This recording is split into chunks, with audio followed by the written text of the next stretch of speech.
The Business of AI podcast, exploring how businesses are using AI to build services and tools, transforming organisations and delighting consumers. Produced by UKAI and hosted by Tim Flagg.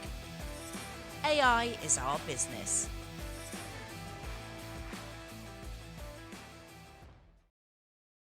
Yeah, it's good to have you here, and I'm looking forward to finding out more around orchestration. I know that's one of the key areas you're working on. But before we dive into the technical side, could you tell us a little bit about yourself? How did you end up doing what you're doing today, and then maybe explain a bit about what Alknoma does? Yeah, so I used to be a designer. I actually started from designing like actual physical product, like building bikes. That's one of the very early, the early career I was building bikes. And then I switched to this thing called service design, and I came to UK for the study. And then I joined a consultancy firm. So yeah, I'm not the kind of traditional kind of like builder personality, but I'm kind of slowly transition into that mentality. And yeah, so I think I know design. I know how to like make things actually like work. Can be a bike, just really seeing like a bike actually being like functional, like fully functional. That kind of excites me. And yeah, same thing with software, and same thing with like providing services that can be scaled, that type of stuff. And well, of course, I bumped into Cloud, and I was actually one of them. I started using Cloud very, very early on, and it's just been an exciting journey ever since. Yeah, applying what I know about building products, and then actually start transitioning into like building a product that I was trying to actually sell, building the team, building everything around it. So yeah, that's me. Amazing. Well, I mean, that design background sounds fascinating. And when you say about designing bikes, I'd love to know kind of, what part of that you were designing. Is it almost the frame, the construction, the motor, the engines, batteries? I mean, which part of that? All of it? Well, the chassis I came from Taiwan, and it was actually a big, big hub for making bikes. People know that like Giants, the Taiwanese brand, and yeah, so a lot of actually there's a lot of research. There's a lot of trial and error. We need to do like 3D modeling. We need to actually have someone ride the bikes and do whatever. And yeah, it was really just about like finding the best form factor to actually put a bike in front of the customers. And back in the days, I think the hot topic was actually electrical bikes. Line bikes was actually fairly new. If you think about it, it's just been around for like 10 years, 15 years, whatever. So yeah, really like way back, it was something that people were just really, really willing to just like throw the money at it. So we were like collaborating with the governments, thinking about how we can actually bring electrical bike to the Taipei city, and yeah, some prototypes for some of European clients. But yeah, building bikes, it's really fun. Yeah. Yeah. Yeah. Wow. And it's fascinating now. Of course, we see them. They're a lot more present on the street. Lots of electric bikes, but I think the way you described it then was really interesting because it was rooted in understanding the consumer, and actually Yeah. what does the consumer need, and then translating that into a product and service, and that sort of design thinking. I think that'll be a really interesting area to come back to, whether that design thinking based upon actually what consumers need is still applicable within AI, because I think far too often we see companies who will race to create something without really thinking about whether the consumers want it or what the consumers' needs are. Um, but perhaps we'll come back to that in a minute. Could you explain a bit about what Alknoma does and how that fits in as well? Yeah. So Alknoma is set to just help people communicate and coordinate, like simple as that. One thing that we've spotted across almost all of the AI tools is that they can get some really, really cool stuff done. You can write thousands of lines of code in just one single day. But one thing that fundamentally does not change is the way people communicate within the team. And like most of the time, that's where time is lost nowadays, especially when you say, well, execution is instant, or it can be fully async, fully in the background. But then you still need to just reach out to people to just fight for, I need to get that PR approved. I need to get the trip to Vancouver booked because we're going there for a conference. And yeah, Alknoma is built for that. We realized that especially like manager roles, most of the time they just spend time like chasing people and they see it as like pushing the agenda. Whereas a lot of those like low level chasing can actually be automated. So we're working with teams, we're working with companies actually fairly small. They want to scale and they want to actually get a lot of these operational stuff done. And the key is not really just to automate the execution part, it's to make sure that everything is actually tracked. So yeah, all the follow through, like taken care of. You've got like probably 100 items of to-do list and you just put it into the product that we've built. And yeah, you're just going to actually figure out everything that needs to happen, talk to the human, and then actually track and make sure that everything is actually delivered. Yeah, and that's a really interesting area to be working on, because I think the area of agents has really exploded into public consciousness now. And you talked about Claude Code; they've been one of the main sort of drivers of that. But we're starting to see sort of open Claude now as well. So people sort of really embracing that and figuring things out. So a lot of non-technical people getting involved in testing out those things.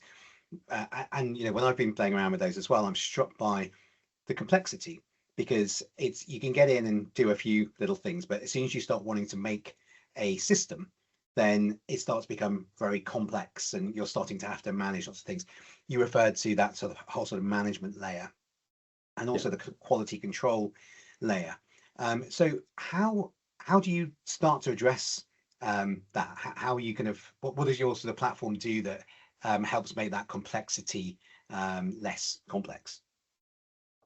Well, I think it just goes back to the basics of developing software. You need CI/CD, you need evaluation, you need to continue to monitor every single deployment. You need to listen to what people are actually asking your agent. You pick up all the errors that people found while they're trying to use a product. And yeah, and for example, in our CI/CD, every single push, when we push into production, we run like roughly 3,000 to 4,000 just really like prompt checked, making sure that everything's passing like 100%. We're not talking about like 99.5, like 100% passing. So we make sure that agent is doing exactly what we ask it to do, instead of actually going like haywire and just doing all kinds of random stuff. And to be honest, sometimes it still does. And it's that iterative nature, incorporating the entire CI/CD. That's the best way to do it currently, I think. Okay, so for some of our listeners who might not know, CI/CD, that's the continuous integration, continuous development. That's the sort of the process that developers use to kind of make products better, isn't it? Yeah. Sorry, acronyms. But Yeah, yeah, no, imagine it just being a loop of very automated check that happens every single time when you add a single like new lines of code to your software. And yeah, like you never know if that one single line is going to break everything down. And ideally it doesn't. But when that does, we know that it happened because of the automated check that happened. Yeah. And we are using LLM to actually check everything as well. So okay, so effectively what you're helping to do is you're monitoring all of the prompts which are going in and all the output code which is coming out. You're able to then start to find patterns, and you're able to then ensure that if there are problems that come out, you can identify the path and the pattern that led to that problem. And presumably also the other way around, if there's really good results that come out, you can also kind of track that back. And in doing that, you can then identify more efficient ways, more effective ways to deliver the high quality so that everyone benefits. Is that kind of what you do? yeah, I would say think of it as a contract. You're establishing a contract for your orchestration, because orchestration is incredibly messy. People can really just throw at you some of the most random prompt, like asking your agent to research some mythical ideas that's not really being around the internet, and they just like throwing really the most random stuff, and that sometimes can break your agent. So the purpose of all of those contracts is say, hey, well, I know this error, you've bumped into this error before. Now I'm going to make sure that in the future, this thing does not happen again. So yeah, it's just kind of like a growing collection of cases about like, when you bump into this, I do not want to see you do this. and I want you to do this instead. Yeah. So that's kind of a really interesting, it's almost like I'm thinking about those manuals. If you have a car, you used to be able to get a manual for your model of car that would explain how to fix it. And there was sort of, you'd have little diagrams and tables and instructions. It's a little bit like that, but how would someone get hold of your rules, your contracts, in order to then benefit from all of that learned experience? Ideally, they don't. It's just supposed to be an agent that just kind of works, really respond to your inquiries, your prompts really, really well. It's really just like our team's responsibility to really identify those like critical points where things actually starts to like go like a little bit weird. Agents start doing things that they're not supposed to do. So yeah, it's completely just like developer side things, like consumers just really using the agent as is. They don't really need to add new prompts. I know people need to do a lot of those things with Claude MD, but like it's basically a huge prompt file you send to Claude Code, which is the agentic coding agent. Whereas in our case, you focus on what your team needs to get done. We don't want to create an experience that has a lot of manual setups, especially because we're trying to help, especially operation teams that's not really that deep into the technical side of things. So yeah, it's out of the box. It's right there, they're ready for you to use, and you don't need to listen to like, you don't really need to dig into the 3,000, 4,000 like evaluation cases that we've written. Got it. Okay, so it's a turnkey solution for businesses and enterprise. I was thinking there might be sort of where you make it accessible. Maybe it was because I was thinking from a software developer perspective, but it makes more sense. So your product, your service is something that businesses could get access to, and there's a lot of agents out there. There's a lot of platforms which offer agents out there, but it sounds like your unique angle is that you've got this optimization engine that you've been describing, where you've learned over time how to do it much more efficiently, effectively, and within those guardrails. Is that right? Well, if you're talking about our agents, yeah, the most unique thing about it is actually that it can work with you over a month and sometimes even years. So the one thing that we've, like the things I mentioned previously, especially when we're talking about the gaps of communication coordination, it's one of the things that just really kills all of the Claude Code, all of the other agents. They are being a little bit more smart at it. They will add a little tiny scheduled task, meaning that you will call its future self probably 10 minutes or 20 mintes later. Whereas our agent is actually full on reasoning over temporal elements, like temporal materials, like someone on my team has a meeting like Friday, 5 p.m. We need to collect material afterwards. And the agent is basically just able to just reason about that specific meeting and then actually action on it right after the meeting has actually finished. So it's able to actually do this over very huge, like basically entire week, like 24/7. It's able to say, well, you want to go to Web Summit, and you have to like book like hotels, flights. You need to build a list, look into who you want to have a chat with. It's able to actually get all of those things done while actually making sure that the temporal element is actually taken care of. That's where it's special, and we need the optimization that I've mentioned previously, because there's just too many variation of how decisions can be made when there's a backend, like a state machine that just kind of keep going. And I think right now we don't really see a backend state machine that's as complex as ours. So I would say that's the, the biggest differentiator, but it's very, very technical. We try not to talk about it most of the time.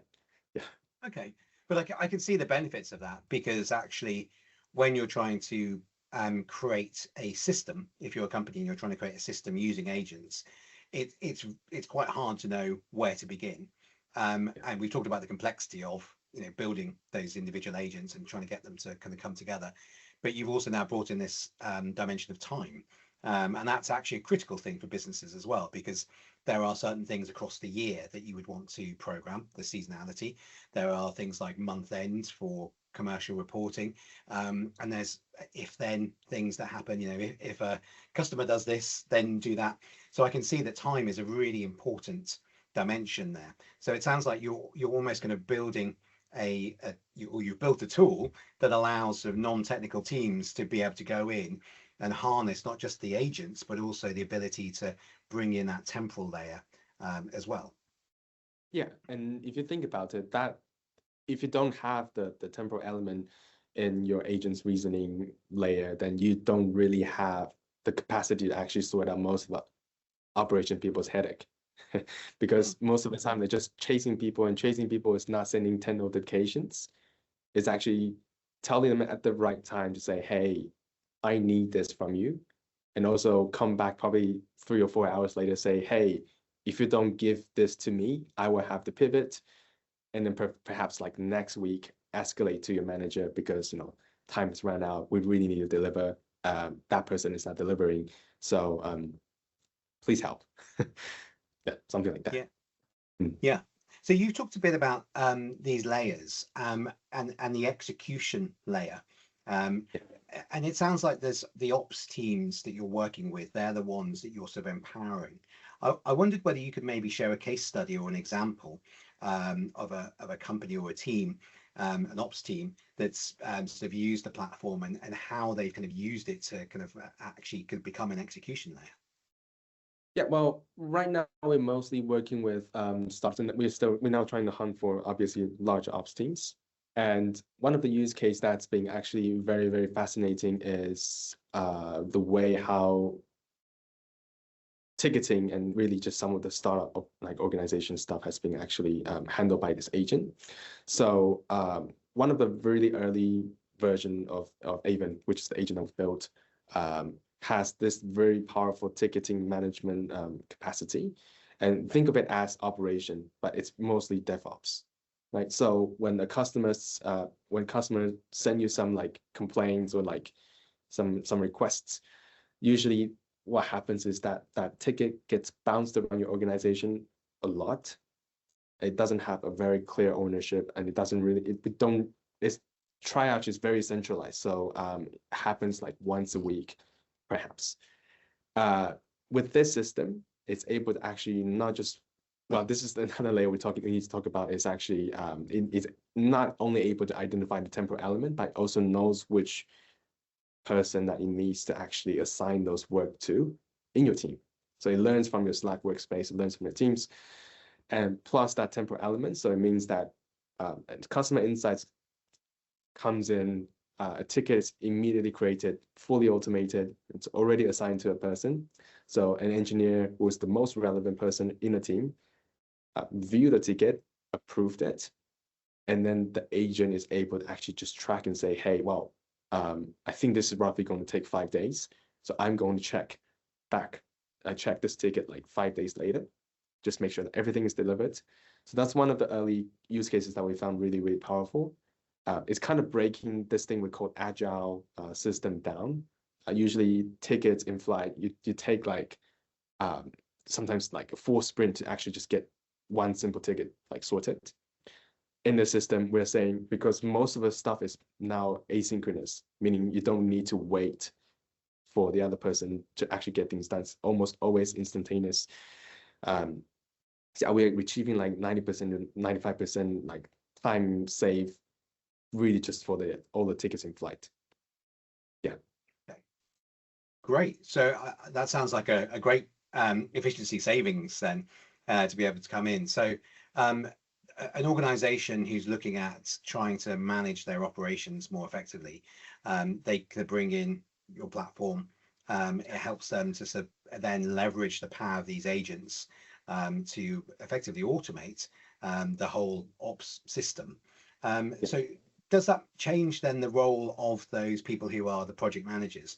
Are they now sort of able to work on different aspects of their job? Has it changed their job function? So we've had a lot of chat with people, especially as like project managers or product managers.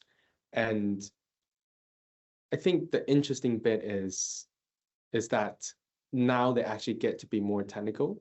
when they actually just want to scoop in like, some little tiny landing page fix. Some narrative will say that you should just go use Claude Code. And, if you want to fix the website, why don't you just go use Claude Code and fix the website? And I think this is actually a really good thing. But then what you don't have is the ownership and accountability when things goes bad.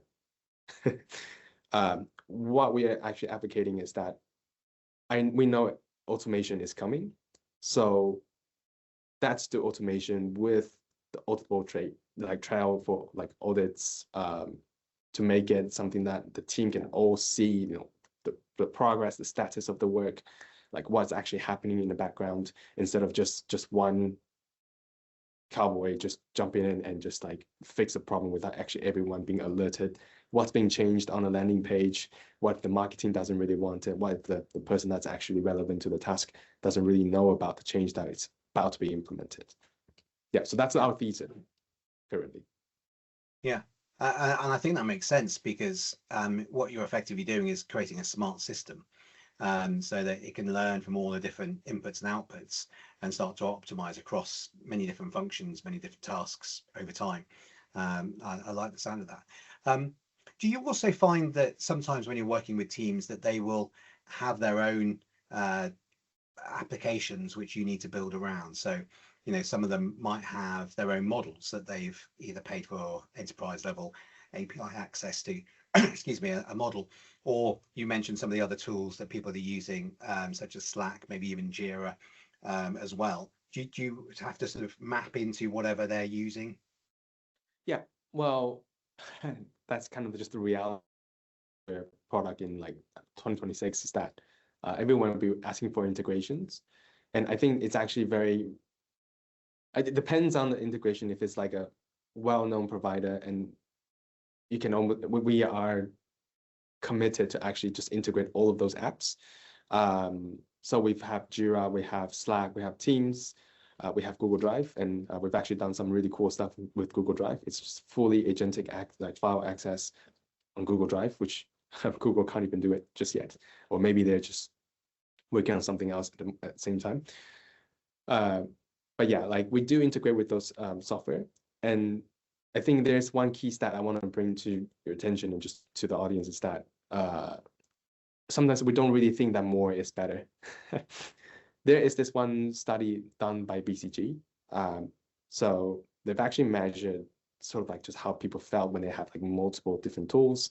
And if you don't have them streamlined, and if your day-to-day job is just to monitor those tools, like is the workflow still working or not, fine.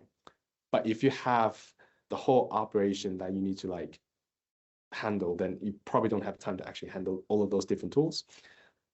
And your productivity actually starts to decrease. And I can actually point you to the research afterwards. So what we're doing essentially is an execution layer. So it's a pure just text-based execution layer.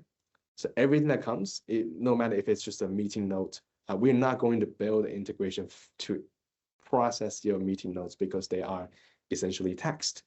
So agent can actually process that. And if those things are on a location that the agent can access to, and everyone on the team can access to, we can actually make the collaboration happen between human and AI agent, instead of actually just saying, well, we need 50 more different apps and you need to be the super doer to access the 50 different apps, whereas why just not put it on Google Drive and everyone can actually access the meeting note, access the plans, that type of stuff. Yeah. Okay, great. So in that instance, then I can sympathize with that a lot. I get a lot of meeting notes, both from physical meetings and online meetings, and you're saying you can bring all that together into a Google Drive environment, and then that's accessible. But then I don't have to worry about that. That's all done sort of automatically, and then the agent can go in there, read all that, and start to do its tasks based upon that, everything being that common repository. Yeah. And the agent is shared by the entire team. So whenever agent wants to do some stuff, like an action, everyone on the team sees it. So nothing gets like, there's never like a single step that's like in a black box where you don't really know what's happening on your Google Drive. Yes, it's really important about the sort of like idea of collaboration that we want to build here. Yeah. You mentioned an idea just a moment ago around, I can't remember how you put it, but it was almost like this concept of overloading the individual, when they have many different tasks and nobody really wants that. And I was finding myself agreeing strongly. We use Slack, we use Asana, we've got a bunch of these tools, and of course I've got my inbox, I've got WhatsApp, and I've got LinkedIn inbox. There are many different tools there, and I find there's a lot of friction when have to go into this platform and then go into this platform and then go into this platform. Is the natural evolution, as far as you're concerned, that actually all of those sort of platforms will cease to be what the user goes to? The user will just come to an agent, and the agent will almost be the interface that will get information from all those sources, i.e. It'll be a much more personalized experience for the user. Yeah, and that's why I think agent orchestration is fascinating, really. It has the potential of really becoming that one single interface that you get to access all the other kind of stuff. And I think right now it's difficult for people to actually understand the value of it. But when like prominent products actually out there on the market and everyone is using, they kind of get that a lot of things can actually be like all collapsed if they're managed really, really well. And that is when you actually get that productivity gain, instead of saying, I need to open up 10 different code session and like another 50 OpenAI ChatGPT chat session. Your brain is not going to be able to track what's happening. So I identify that as one of the very specific challenge that needs to be solved. And I think orchestration is indeed the answer. Yeah. No, I think we've got to the heart of why this is so exciting, right? Because that one single interface that you mentioned, that's now within our grasp because of the way in which the technologies have advanced, both the language models, but also the agentic interfaces, or the way in which agents can now process that information between humans and machines. So we're getting to the stage now where that's becoming important. And some of the ideas you talked about at the beginning around the sort of governance side of things as well, and regulations, you're effectively building the architecture for this one single interface, and it needs to have those kind of guardrails in place.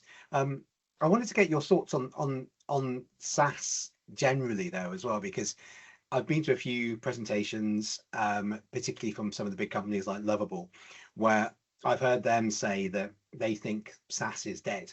And there's, you hear a lot of investors say similar things as well, right?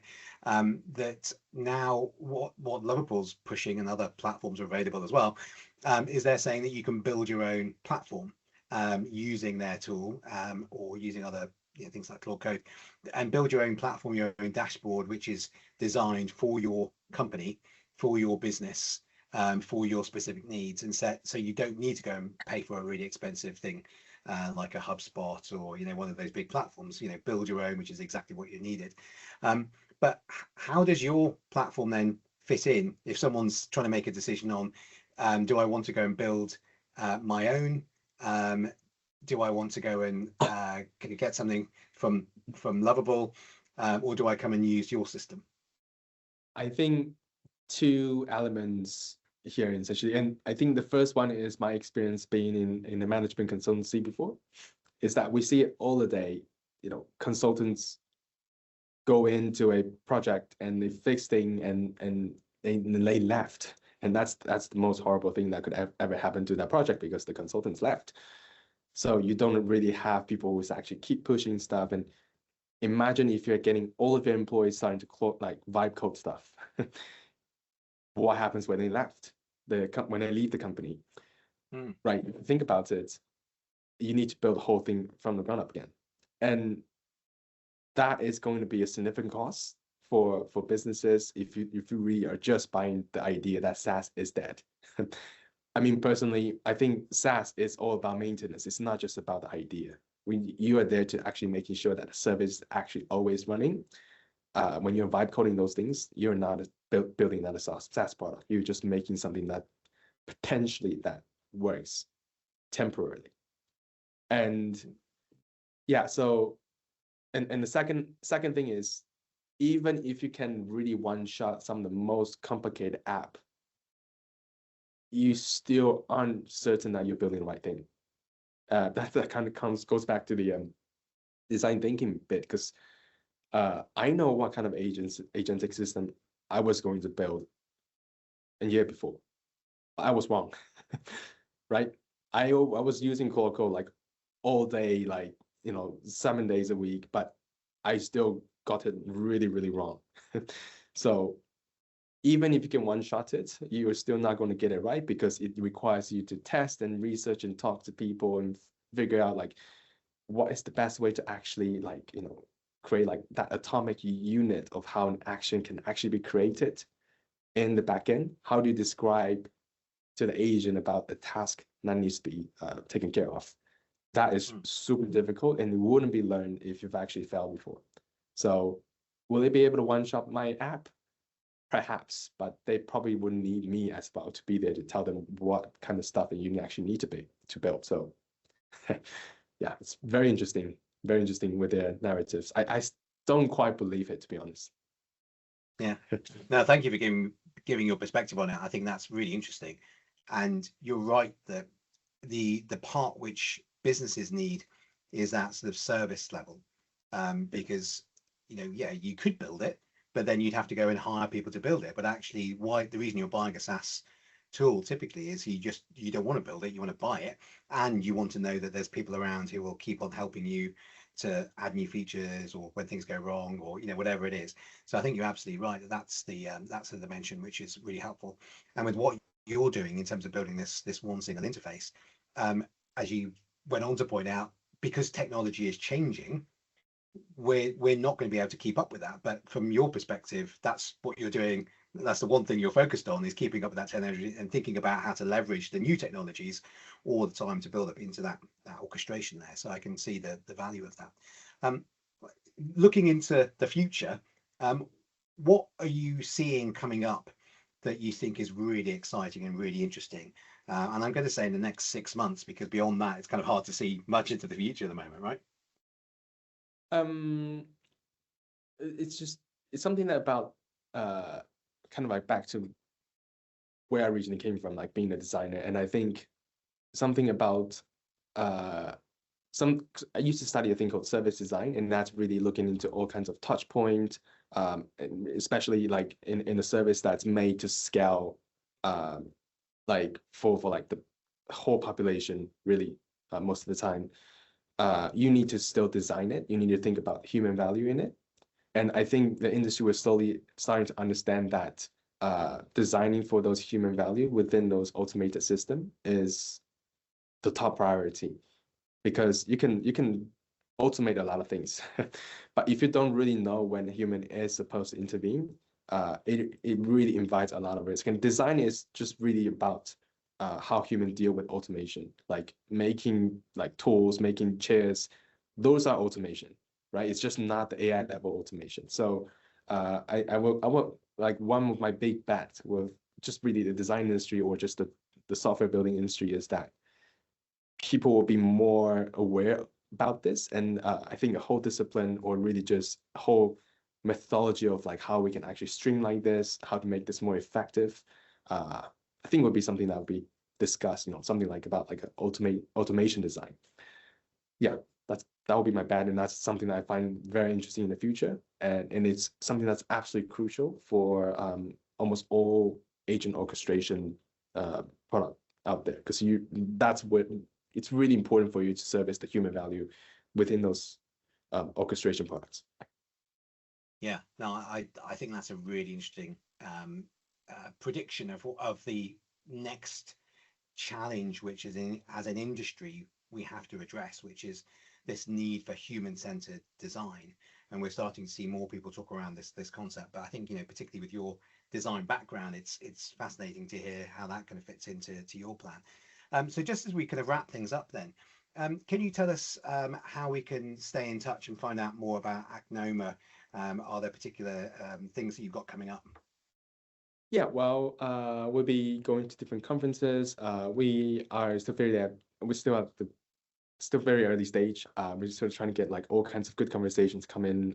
We want people to start using our product and really just try out like what does it really mean for operation people to actually get that temporal element sorted. So we'll be going to London Tech Week, we'll be going to Vancouver Web Summit, potentially also Web Summit Lisbon, just to talk to all kinds of people. Alternatively, people can also reach out to us via email. It's basically contact@alknoma.com. So you can drop us an email if you're interested, just to really learn more about the product, or really if anyone has like any opinions on like agent orchestration, they need some input about like just generally like AI and AI tools and how does it actually work within organizations.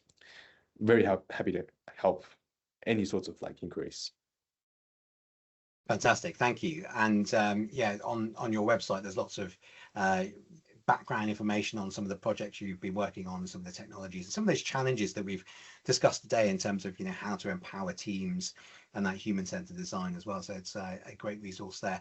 And we've got a lot of events coming up during London Tech Week and across June. So it'll be good to sort of for people to come and find you there at some of the UK AI events as well. Well, Howard, it's been really fascinating. We started off by talking about your background in design, and we kind of ended up talking about design as well. So that's been a consistent theme, I think, here, and being able to empower those humans to really be able to make the most of technology. And it's about human challenges and opportunities, and then making the agents, orchestrating those agents to be able to work within those guardrails, to deliver quality levels, to really actually kind of deal with that complexity. It sounds like you're doing some great work within that space. I love this concept of one single interface. I think that's that is the future for this industry. If you're onto something really powerful there, because I can see the future where we are just wanting to talk to one agent to be able to receive all that information, but also then to give them information, and we don't have to worry about all those different layers and multiple different APIs and logins and all of that, because it all just comes to that one agent. So I think that's really, really powerful. And yeah, I've really enjoyed talking to you today and finding out more about Alknoma. So thank you very much. Yeah, thank you, Tim. Don't miss the next episode. Subscribe now. UKAI is the trade association for businesses across the UK, tech and non-tech, large and small. AI is our business. Find out more at ukai.co.